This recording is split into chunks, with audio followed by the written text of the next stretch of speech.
Good day to everyone. Today I would like to share how to download and install Visual Studio C++ for Windows 10 or 11. Let me show you how to do that. Yes, from a laptop or desktop, just open Chrome browser and just type Visual Studio Redistributable. So once you search this one, the first option, latest supported Visual C++ redistributable downloads will be there. So just hit the button. So I have given the description link. Just click the link. That link will direct you to the official Microsoft site, so you can see and download the entire C++ things and support it. So just scroll down, you will have a Visual Studio 2015, 17, 19 and 22 options will be available. So you can select the link and download this exe files, that is softwares. So here you have to choose whether your application, that is called for your OS, which versions. For example, you are using Windows 10 32-bit or Windows 11 64-bit or Windows 10 64-bit, you have to choose.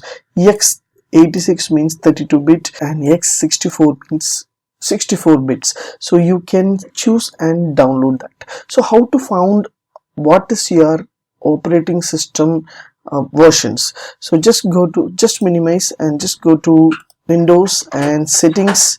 Once you go to settings option, you will have a system and just scroll down, you will have a about. Once you select the about option, there will be a system type 64-bit operating system. So you can select this one. So my system is 64-bit, that is Windows 11, so that you can just select and download 64-bit. Just click the button, automatically your Visual Studio 2015 or 17 or 19 it will be downloaded over here. So this is a permanent link. Latest support of 64-bit versions of package contain both ARM64. So you can use a Visual Studio C++ and you can install. So just double click on that exe file and you can install in your laptop or desktop. So as you see here, so this is a beautiful option from 2015 to 22. Redistributable versions of 64-bit. So you can agree and install means automatically your application will be installed successfully in your laptop. If you have any doubt, if you have any problem, you just message me in a comment box so that I will help you out how to install peacefully with Visual Studio. Thanks for watching, dear friends. Have a great and good day.